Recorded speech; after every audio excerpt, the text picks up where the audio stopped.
Okay, so it's 1 o'clock now, so we're going to get started. I'm Maureen Babb. And I'm Angela Osterreicher. And we're going to be presenting to you about UpToDate. So in terms of what we're going to cover today, and do let us know if you can't see the slides or if you can't see us. We think it should be good. According to our audience view, it's fine.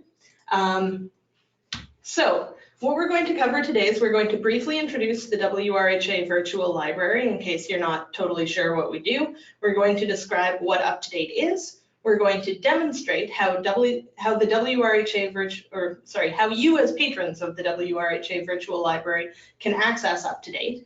And we're going to demonstrate how to access UpToDate on mobile devices. And we're going to discuss the limitations of UpToDate because it's pretty good, but it's not perfect.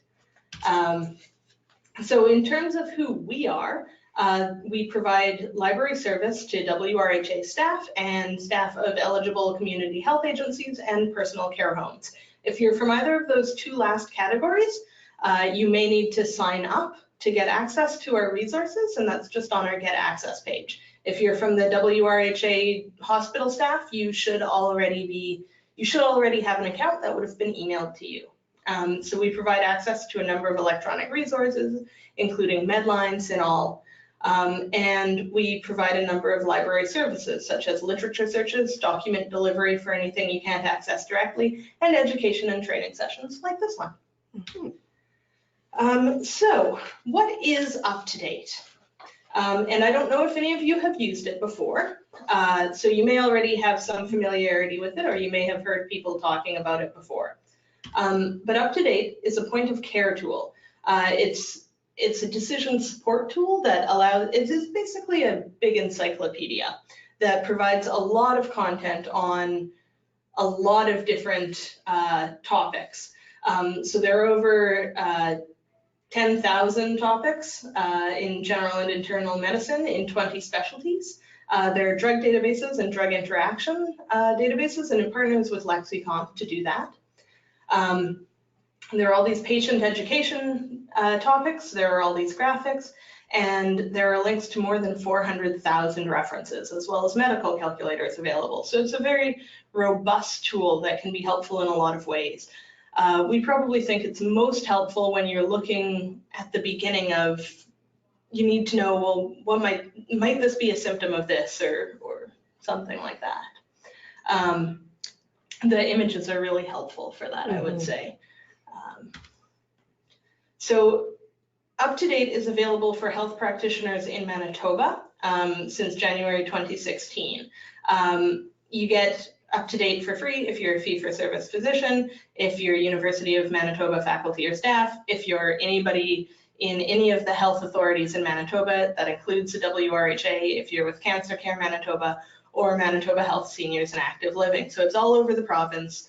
I know that some people have individual subscriptions to UpToDate, and if you're working in Manitoba at one of these places, you should cancel that subscription and just go through the libraries instead, because it's not a cheap tool and you can get it for free by going through us. So how to find UpToDate, and I apologize, my throat, my voice is a little weak thanks to my buddy here. Yeah, last time it was me. Yes. All hoarse on the... Yes. So how to find the UpToDate through the WRHA Virtual Library. If you go to our homepage, which hopefully you've bookmarked by this point, you'd look for the tab Find Information. It's the third one in. And the pull down, drop down box from that, it's the third item. It says UpToDate Anywhere. So you just click on that. And you come to this page, which is quite handy. So after today, if you need to refer back, lots of good information on here that we'll talk a bit about in this webinar. But the one thing that you can see there is the Search UpToDate button. So that's what you would click on.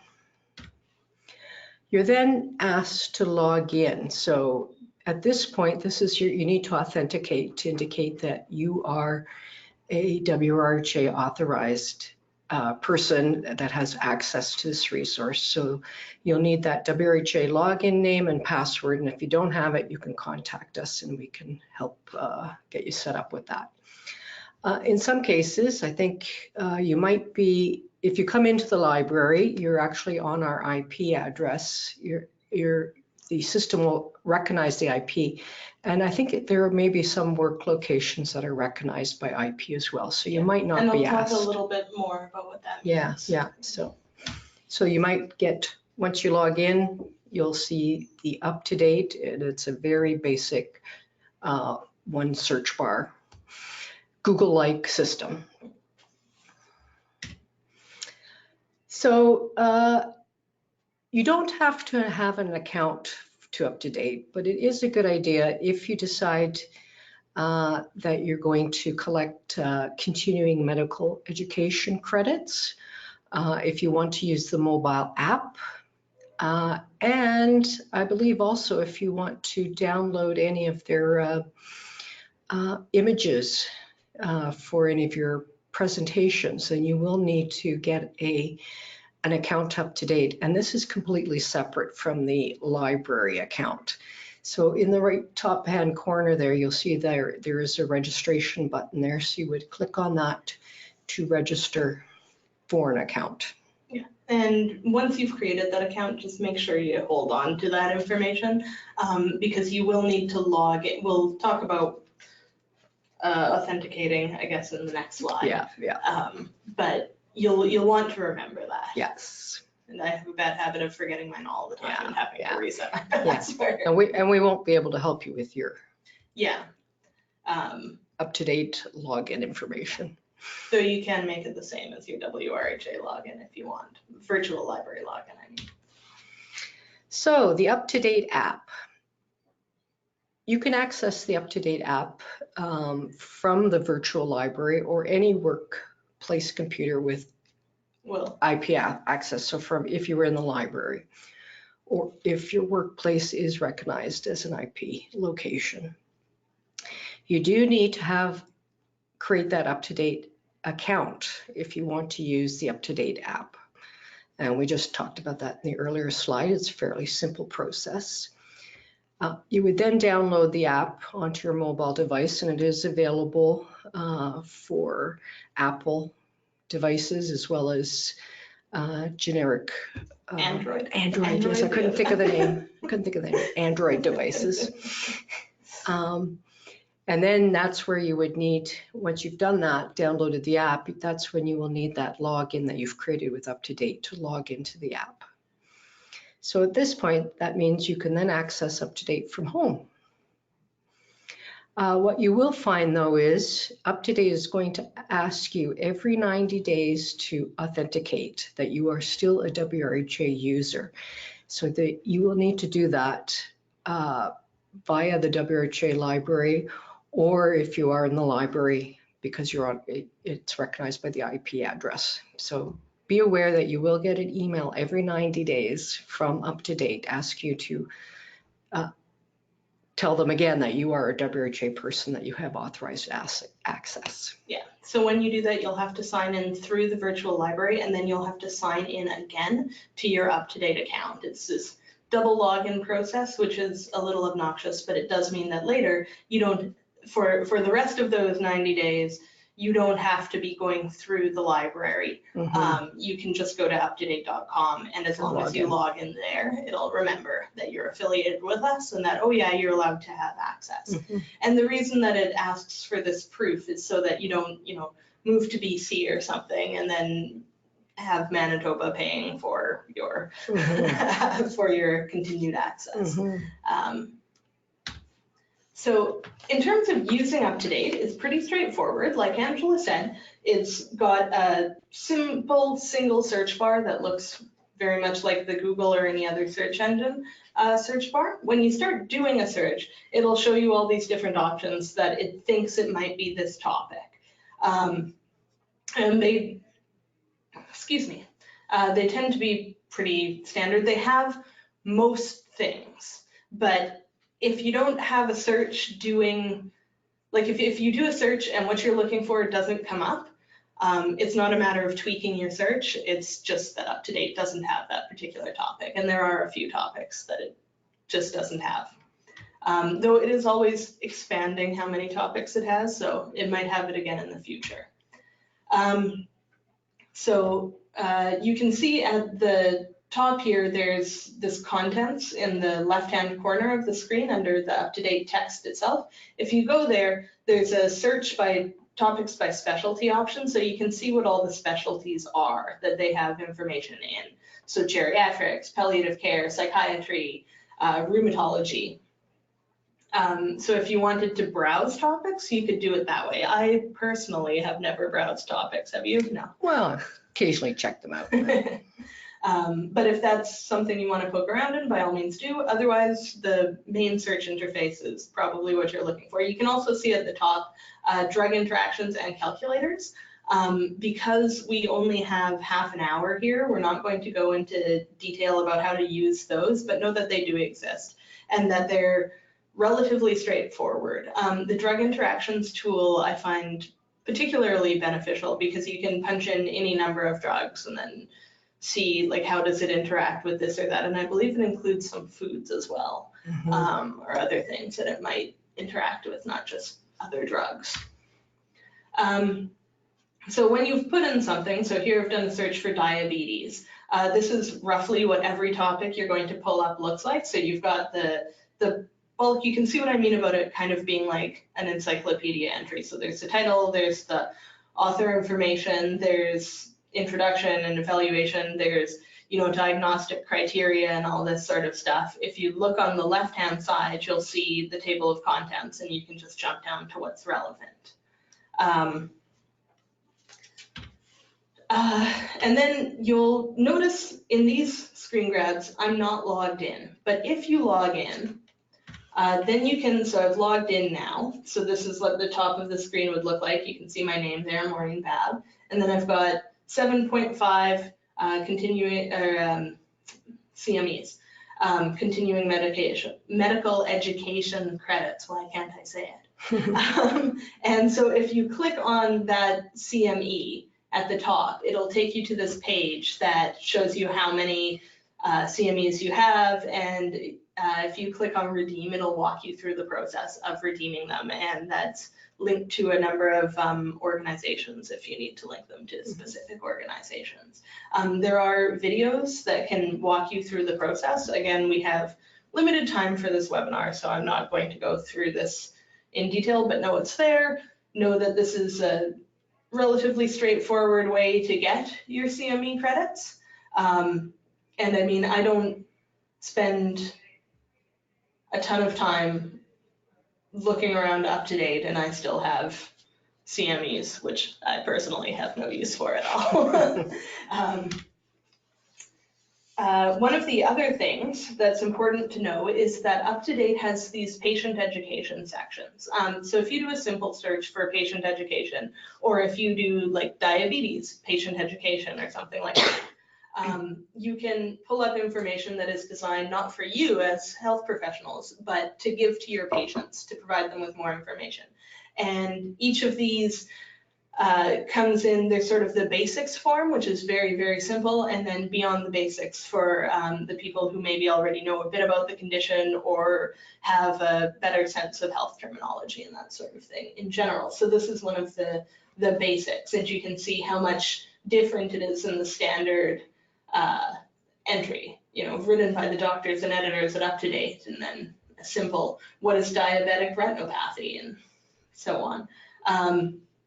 So these can be helpful. Yeah, I find them very useful. Yeah, yeah.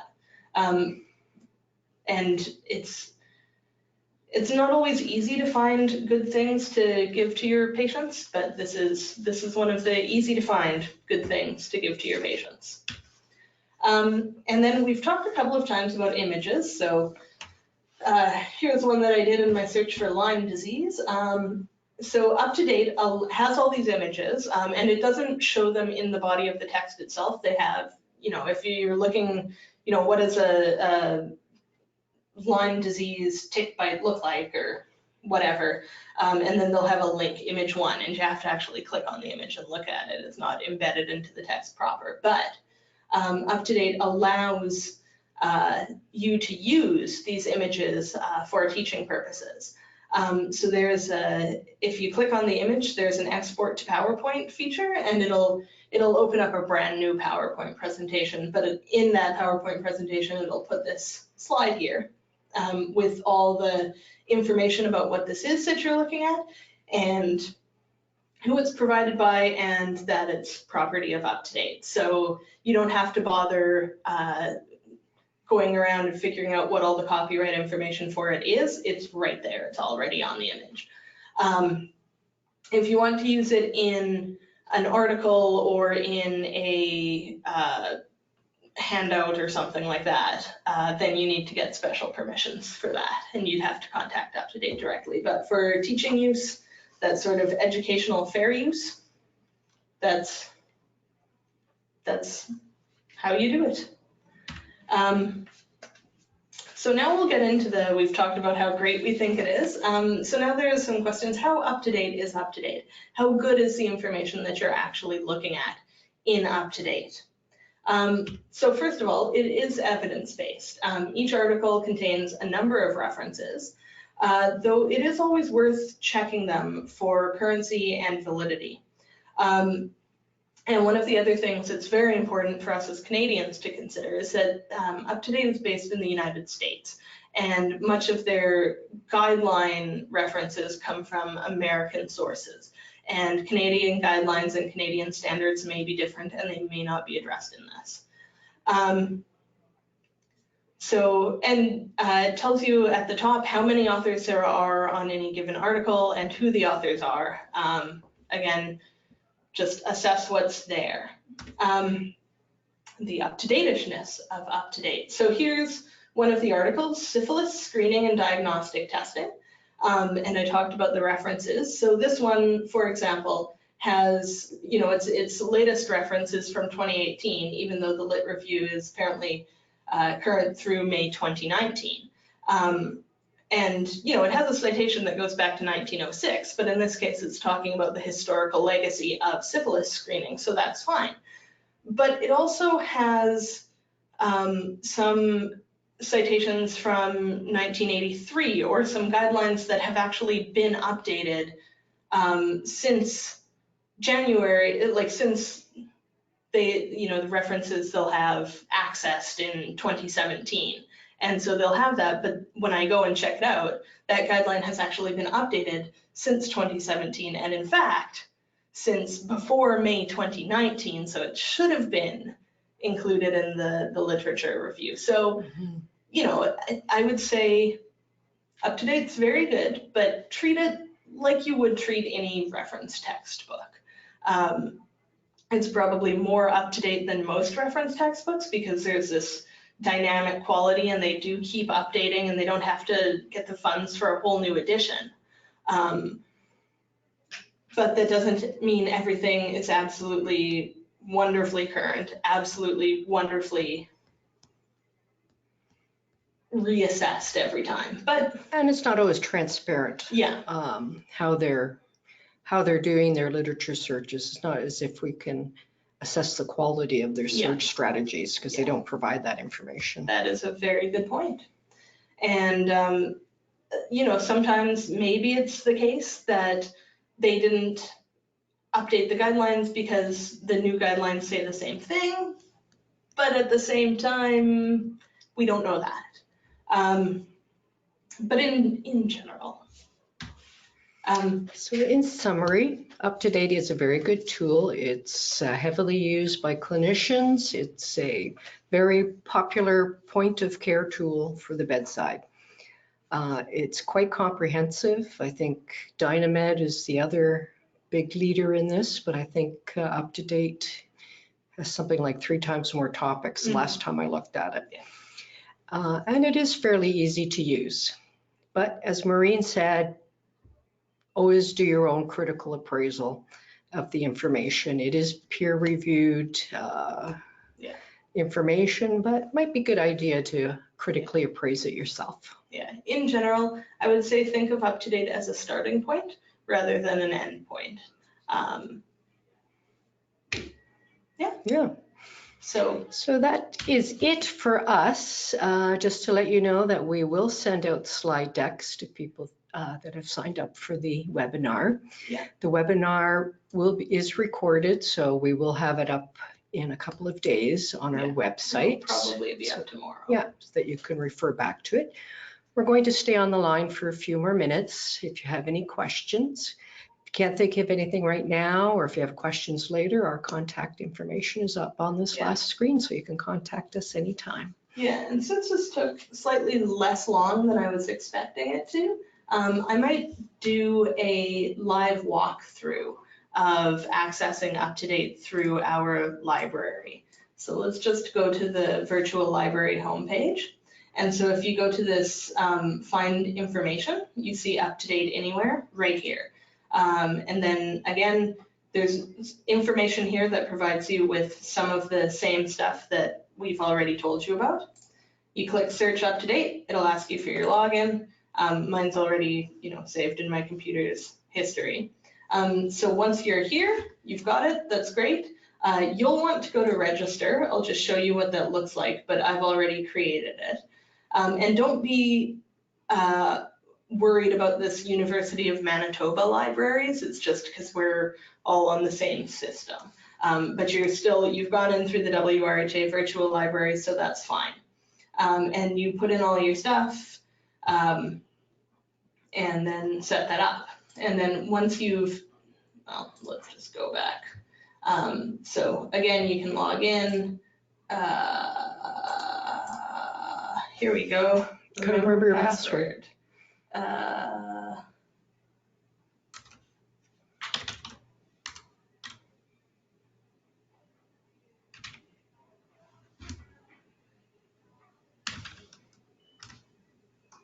All right.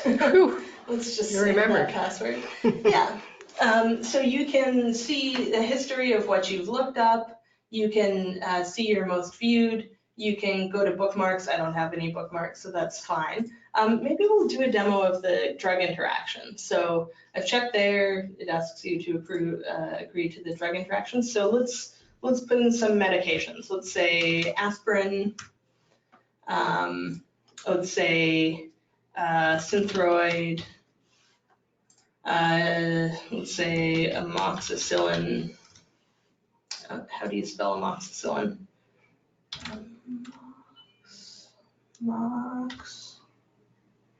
Amoxicillin, there it is. Let's just start putting in some drug names. I don't know what these are. What are you concocting? Nothing good, I'm sure. All right. So then we've got all those. That looks great. Let's, okay, so we've, in these drugs, there are no interactions. Let's see what happens if we add food. Because I know this has grapefruit juice. Okay, that's good enough. Okay, so again, still no interactions, but you can see what would come up. Avoid combination, which is very dangerous, or, no interaction, or no action needed. One thing to be careful of with no interaction, it might be that there's no interaction, or it might be that they just haven't studied it and there's no interaction because nobody knows about it yet. So that's that. I just want to find something that interacts. Surely something. Okay, that's all right. Next time I'll make sure that I've picked ones that actually interact with things. So the calculators, if we go here, you can see sort of the different types of medical calculators that are in here. So you can see there are a lot of them. I don't know if on your screen you can see the bar here, but there's a lot of medical calculators. I'm not going to go through them here.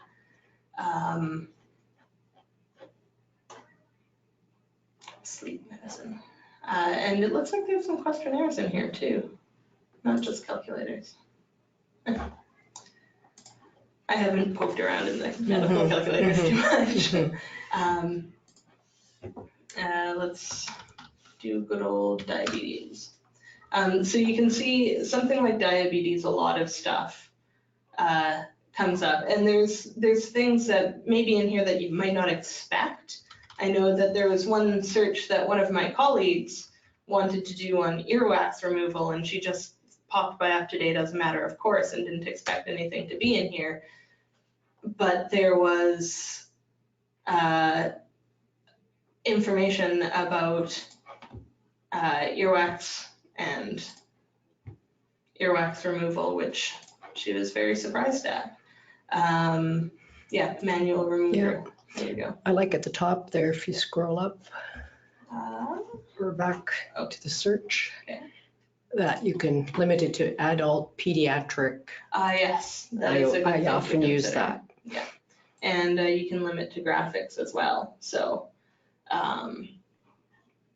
so you can just search for graphics if you want, which I haven't had cause to do, but I could imagine how it would be helpful if you were wanting to see what something looked like. Excuse me. Yeah, so any questions? Yeah. As of yet?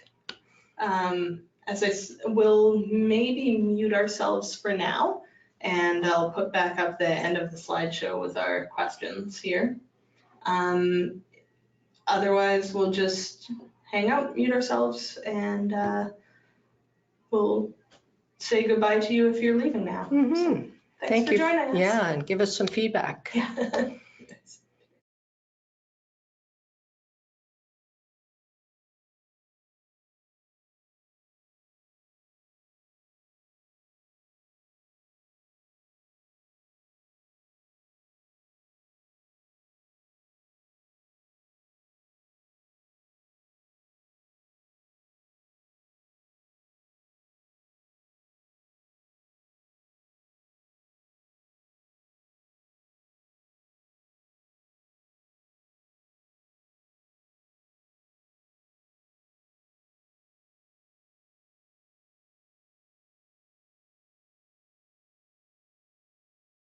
All right, so everyone's gone, so we'll just say bye now.